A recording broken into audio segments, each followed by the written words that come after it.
தாயார் உடல்நலத்தில் சற்று அக்கறை எடுத்துக்கக்கூடிய காலமாகும் இந்த ஆண்டு. நமக்கு தாயாராகட்டும் தந்தையாராகட்டும் அவங்க உடல்நலத்தில் சற்று அக்கறை எடுத்துக்கணும் சாமி. நம்ம மூதாதையர் என்று சொல்லக்கூடிய பாட்டி தாத்தா அவங்களுடைய உடல்நிலையும் சரி, மாமனார் மாமியார் அவங்க உடல்நலத்திலையும் அக்கறை எடுத்துக்கக்கூடிய காலமாகும். மனைவி என்று சொல்லக்கூடிய அமைப்பு முதல்ல ஃபஸ்ட்டு எல்லாமும் நம்மளுக்கு நன்மை தரக்கூடிய இடத்துல அமரும், நன்மை செய்யக்கூடிய இடத்துல வேலை செய்யும், தீவினைகள் அறந்து செல்லும், இல்லாதவருக்கு உதவி செய்ய, அதெல்லாம் செல்வெல்லாம் கொடுப்பார், அதெல்லாம் எந்த மாற்று கருத்தும் இல்லை சுவாமி. வேலை கொடுப்பார், செல்வத்தை கொடுப்பார், அதெல்லாம் எதுவும் கிடையாது. சற்று விரயம் தேங்கியிருக்கும். இந்த சுப விரயம் நம்ம குழந்தையாக இருந்தால் நம்ம பிள்ளைகளுக்கு, மீனராசிகார தந்தையாக இருந்தால் நம்ம பிள்ளைகளுக்கு திருமண பாக்கியம் எல்லாம் செய்யக்கூடிய பாக்கியத்தை பெற்றுத் தருவார். உற்றார் உறவினர் நண்பன் பகைவன் என்று சொல்லக்கூடிய அமைப்பும் மனைவியாகட்டும் மக்களாகட்டும் எல்லாத்தையும் கொடுக்க போகிறாரு. ஒரு புதிய சப்ஜெக்டை நம்மளுக்கு கொடுக்க போகிறார் ஐயா. புத்தாண்டு பலாபலங்களை பார்க்க போகிறோம் ஐயா. இந்த 2025 ஒவ்வொரு ராசிக்கும் எவ்வாறு இருக்க போகுது, மேஷம் முதல் மீனம் வரைக்கும் நாளை பொழுது என்ன, இன்றைய பொழுதுலேருந்தே உங்களுக்கு விடிவு என்று சொல்லக்கூடிய அமைப்பு தான் ஏற்பட போகுது. ஏன்னா இந்த 2025 என்னுடைய அமைப்பு என்று சொன்னால் கூட்டமைப்பு 9 என்று சொல்லக்கூடிய பூர்வ புண்ணிய பாக்கியஸ்தானம் என்று சொல்லக்கூடிய எண்ணை குறிக்கின்றது. 9 என்பது எதையும் பெறக்கூடிய அமைப்பு என்று தான் சொல்லியிருக்காங்க ஐயா. எல்லா ராசிக்கும் எவ்வாறு இருக்க போது விரிவாக பார்க்கலாம் வாருங்கள். மீன ராசிக்கு இந்த புத்தாண்டு பெயர்ச்சி 2025 எல்லாம் விரயம் என்று சொல்லக்கூடிய அமைப்பை பெற்று கடந்துட்டோம்.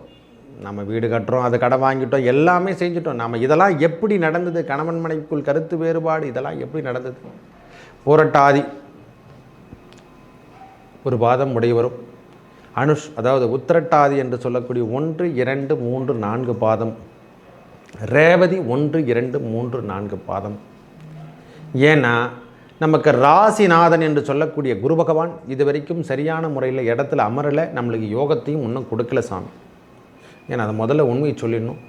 ஆனால் கேந்திரம் பெறக்கூடிய இடத்துல இந்த ஆண்டு பிறக்க போகுது. நம்மளுக்கு இந்த 2025 கேந்திரம் பெற போகிறாரு. லக்னாதிபதியோ ராசி அதிபதியோ 4ஆம் இடத்துல சென்றாலே, கேந்திரம் பெற்றாலே யோகம் என்று சொல்லக்கூடிய அமைப்பை பெற போகிறாங்க. கேந்திரத்தில் அமர்ந்திருந்து இதுவரைக்கும் வேலை சார்ந்த விஷயத்தில் இருந்து வந்த பிரச்சனைக்கான ஒரு முடிவு என்று சொல்லக்கூடிய அமைப்பு, வேலையாகட்டும் தொழிலாகட்டும் டவுன் ஸ்டேஜில் போனது கூட ஒரு மாற்றத்தை கொடுத்து திருப்பி கையை பிடிச்சி நம்ம மேலோக்கி நிற்க வைக்கிறதுக்கான அமைப்பு இந்த கோச்சார ரீதியாக வரக்கூடிய பலாபலங்கள் நம்மளுக்கு கொடுக்கும். முதல்ல சனி பெயர்ச்சி, கும்பத்தில் இருந்த சனி பகவான் விரயமாக இருந்தவர் நம்ம ஜென்மத்துக்கு வருவதால் தேவையில்லாத விஷயத்தில் ஈடுபடுவாமல் இருக்கிறது ரொம்ப நல்லதையா. உயர்ந்த அளவுக்கு பிஸ்னஸ் போகிறதுலாம் கொஞ்சம் நாளைக்கு கட் பண்ணி வைங்க. ஏன்னா ராகு பகவான் இடம்பெயர்ந்து 12ஆம் இடத்துக்கே வரார் திரும்பவும். அதிகப்படியான ஆசை தொந்தரவுக்கு நீங்கள் இப்போ ஈடு கொடுக்காதீங்க. திருமணம் சார்ந்த உறவுகள்லாம் கைகூடும், அதில் எந்த மாற்று கருத்தும் இல்லை. இந்த காதல் உறவுகள் திருமணத்துக்கு வரைக்கும் போகும்னா கண்டிப்பாக போகும், அதில் எந்த மாற்று கருத்து, அதெல்லாம் நல்லா கொடுக்கும், அதில் எந்த தோஷமெல்லாம் நிவர்த்தி அடைச்சிடும், பயப்படவே தேவையில்லை. அந்த விதமான பிரச்சனைகள் எல்லாம் விட்டு விலகுவது இதெல்லாம் செஞ்சுக்கலாம், ஒன்றும் ப்ராப்ளமே கிடையாது சார்.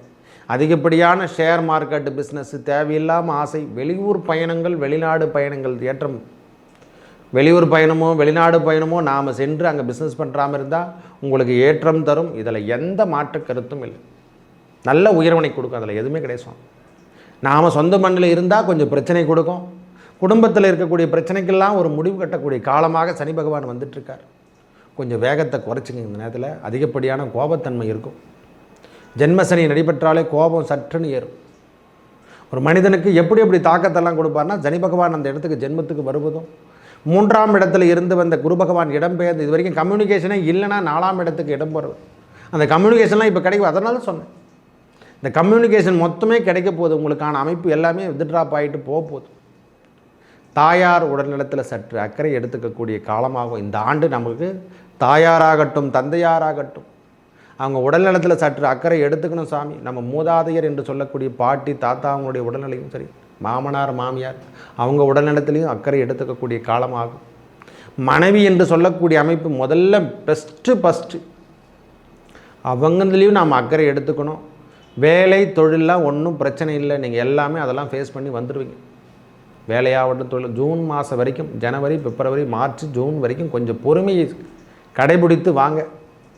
தேவையில்லாத முதலீடு, ஷேர் மார்க்கெட் பிஸ்னஸ்ஸு, கண்ணுக்கு தெரியாத இடத்துல நம்ம பிக்சடில் எதுவுமே போடுறது, யாருன்னே தெரியாது, அங்கீகாரம் இல்லாத இடத்துல நம்ம பணத்தை போடக்கூடாது. இதெல்லாம் நாம் செய்யாமல் இருந்த அந்த டிப்ஸே கொடுக்குறேன் நான். ஏன்னா இதில் அனுபவித்து தான் வந்திருக்கேன் நான், அதனால தான் சொல்கிறேன். ஏன்னா ஆசையை தூண்டக்கூடிய காலம். அவர் என்னை தண்டித்தாலும் பரவாயில்ல, நான் ஏற்றுக்கிறேன். சனி பகவான் என்னை தண்டிக்கட்டும், நான் ஏற்றுக்கிறேன். இந்த காலத்தில் நரம் சார்ந்த விஷயத்தில் ஈடுபட்டால் அதுவே போதுமானது. திருமறையும் தேவாரத்தையும் இந்த நேரத்தில் பாடுங்க. அந்த சொல்லுவாங்க, மேயுரு தோழி பங்கன் விடன் உண்ட கண்டன் மிகை நல்ல வீணை தடவி மாசு அருதிங்கள் கங்கை முடிமேல் அணிந்தன் என் உளமே புகுந்த அதனால் ஞாயிறு திங்கள் செவ்வாய் புதன் விழாழன் வெள்ளி சனி பாம்பும் இரண்டும் உடனே ஆசரும் நல்ல நல்ல அவை நல்ல நல்ல எங்கள் அடியார் அவர்க்கு மிகவே. அந்த இறைவனை நாம் சிவபெருமான கரம் பிடிச்சிங்க, அவன் திருவடியை நாம் போய் பிடிச்சிக்கணும். எப்பா நல்லபடியாக ஏற்றி வைங்கன்னு சொல்லிட்டு எண்ணத்தை நாம் உருவாக்கிறோம். அறம் சார்ந்த விஷயத்தையும் உழவார பணியை நாம் மேற்கொண்டாலே போதுமானது. திருமறையும் திருவாசகம் என்று சொல்லக்கூடிய தேவாரத்தையும், நால்மறை வேதத்துக்கு இணையானது தேவாரமும் திருவாசகம். அந்த வேதத்தை நாம் படிக்கிறது, நாம் படித்தாலும் அந்த 63 நாயன்மார்களை சிவனடியாருக்கு அடியாருக்கே அடியேற்றவர் அவங்கள நீங்கள் பின்பற்றுங்க. இந்த ஜென்ம சனியினை எப்படியாப்பட்ட பிரச்சனையிலிருந்து நாம் வெளிப்படலாம். எல்லாமும் நம்மளுக்கு நன்மை தரக்கூடிய இடத்துல அமரும், நன்மை செய்யக்கூடிய இடத்துல வேலை செய்யும், தீவினைகள் அறந்து செல்லும். இல்லாதவருக்கு உதவி செய்யுங்க. அதெல்லாம் செல்வெல்லாம் கொடுப்பார், அதெல்லாம் எந்த மாற்று கருத்தும் இல்லை சுவாமி. வேலை கொடுப்பார், செல்வத்தை கொடுப்பார், அதெல்லாம் எதுவும் கிடையாது. சற்று விரயம் தேங்கியிருக்கும். இந்த சுப விரயம் நம்ம குழந்தையாக இருந்தால், நம்ம பிள்ளைகளுக்கு மீனராசிகார தந்தையாக இருந்தால் நம்ம பிள்ளைகளுக்கு திருமண பாக்கியம் எல்லாம் செய்யக்கூடிய பாக்கியத்தை பெற்றுத் தருவாங்க. தயவு செய்து புரிஞ்சுங்க. எல்லாமே விரயம் என்று எடுத்துக்காதீங்க. சுப விரயமாக இருக்கக்கூடிய காலமாக வரப்போகுது. இது மீனராசிக்காரங்க புதிய பிஸ்னஸ் சொந்த தொழில் செய்யறதுக்கான வாய்ப்புகள் இந்த நேரத்தில் இல்லை, கொஞ்சம் குறைபாடாக இருக்குது. ஃபஸ்ட்டு சனியில் இருக்கிறவங்களுக்கெல்லாம் திருமண பந்தம் எல்லாம் உருவாகக்கூடிய காலம் இந்த 2025. குழந்தை பேராகட்டும், சந்தான பாக்கியமாகட்டும், திருமண தோஷங்கள் எல்லாமே நிவர்த்தி செய்ய போகிறார். இங்கே எல்லாமே உங்களுக்கு நன்மையை தரக்கூடிய இடத்துல தான் பகவான் அமர்ந்திருப்பதால் இந்த 7.5 சனி காலத்தில் தான் திருமண பந்த உறவுகள்லாம் ஏற்படும். இதெல்லாம் கட்டுவாரே, அதெல்லாம் எந்த தவறான விஷயமெல்லாம் கிடையாது. இந்த ராகுவாலையும் கேதுவாலையும் ஏற்பட்டு வந்த துன்பம் அதெல்லாம் மொத்தமே விலகி வெளியூர் பயணங்கள், இன்ப சுற்றுலா, நல்ல இல்லற சுகமெல்லாம் அனுபவிக்கின்ற காலமாக தான் இந்த காலம் இருக்குது சாமி. இதெல்லாம் ஒன்றும் குறைபாடே இருக்கா சாமி. ஷேர் மார்க்கெட் பிஸ்னஸ் இது மாதிரி சின்ன சின்ன விஷயங்களில் கொஞ்சம், அதாவது கண்ணுக்கே தெரியாதவங்ககிட்ட ஆசைப்பட்டு நாம் ஒரு துட்டை பிக்சரில் போகிறத மட்டும் நாம் தவிர்த்து கொள்ளக்கூடிய காலமாக இருக்குது. ஏன்னா ஆசையை தூண்டவது அந்த காலமெல்லாம் மற்ற கிரகங்கள் கொடுக்கின்ற வலுவை விட ராகு பகவானை உயர்மட்டத்துக்கு கொடுப்பார். ஹையஸ்ட்டு அவர் பில்லப்பே எப்படின்னா வேறு மாதிரி இருக்கும். அதெல்லாம் டச் பண்ணுறதுக்கு ஆளே கிடையாதுங்களா, சொல்கிறதுக்கு கூட ஆள் இல்லை. சனி பகவானாவது உண்மை நேர்மை என்று சொல்லக்கூடிய இடத்துக்காவது போடுவாங்க. இவங்கெல்லாம் எங்கே போடுவாங்கன்னே தெரியாது. இல்லீகல் உறவுகளாக நாம் இந்த நேரத்தில் கட் பண்ணி வைக்கணும். தேவையில்லாத மாது என்று சொல்லக்கூடிய அமைப்பெல்லாம் விட்டுட்டு வெளியே வந்தாலே போதுமானது. சுயஜாதகத்தில் தசாபுத்தி நன்றாக இருந்தால் இதை பற்றி நீங்கள் கவலைப்படணும் அவசியம் இல்லை. நல்ல முன்னேற்றம் தரக்கூடிய இடத்துக்கு கிரகங்கள் இருந்தாலும் எந்த தொந்தரவும் செய்யாது. அறம் சார்ந்த விஷயத்தில் ஈடுபடுங்க.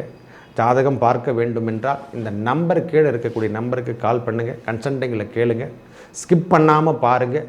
இந்த இருக்கக்கூடிய 4 கிரகங்களை விட வலிமை என்று சொல்லக்கூடிய குரு பகவானுடைய வலிமை கூடுதலாக கேந்திரத்தில் அமர்ந்து, சந்திரனுக்கு கேந்திரம் என்று சொல்லக்கூடிய சனி பகவானும் கேந்திரத்தில் குரு பகவான் அமர்வதாலையும் இதிலையும் யோகத்தை கொடுக்கின்ற அரசியல் அரசாங்க தொடர்பு, மக்களுக்கு பணி செய்யக்கூடிய பாக்கியத்தை இந்த 2025 நீங்கள் பெறுவீர்கள். 7.5 சனியாக்குது சாமி, நம்மள எலெக்ஷனில் நின்று தோற்று மக்களுக்கு பணி செய்யக்கூடிய பாக்கியம் செய்தே தீரணும். அஷ்டமத்து சனிகளையும் ஜென்ம சனிகளையும் கண்டிப்பாக மக்களுக்கு பணி செய்யக்கூடிய பாக்கியம் பெற்றே தீரணும் ஐயா.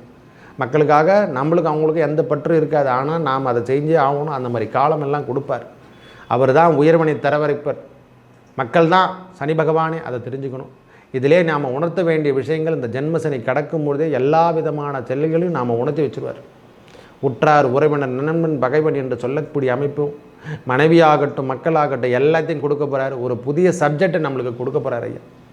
புதிய லெசனை கொடுக்க போகிறாரு. புது டிக்ஷனரி நம்மக்கிட்ட, லெசனில் டிக்ஷனரி வேறு தனியாக கொடுப்பார். அந்த அமைப்பெல்லாம் இப்பொழுது தேடி வருது. பத்திரமாக இருந்து கொள்ளுங்கள். இரவு நேர பயணத்தை தவிர்த்து கொள்ளுங்கள். மேக்சிமம் இரவு நேர பயணத்தை தவிர்த்துங்க. அந்த சுவாமி சரணமையப்பா அந்த இறைவனுடைய தன்ம சாஸ்தா மந்திரத்தை எப்பொழுதும் கூறிவாங்க. மனசார கூறுங்க. இந்த அரச மரத்து விநாயகப் பெருமானை வணங்கி வரவும், அந்த வெற்றிவேல் முருகனுக்கு அரகரோகரா திருச்செந்தூர் சென்று வரவும் உங்கள் தீவினை அகலும். இந்த 2025 புத்தாண்டு உங்களுக்கு பெரிய முன்னேற்றத்தையும் ஏற்றத்தையும் தரவல்லதாகவும் இருக்கும். இழந்ததை மீட்டெடுக்கக்கூடிய காலமாகவும் இந்த காலம் இருக்கப்பெறும். நல்லதே நடக்கும். நன்றி, வணக்கம்.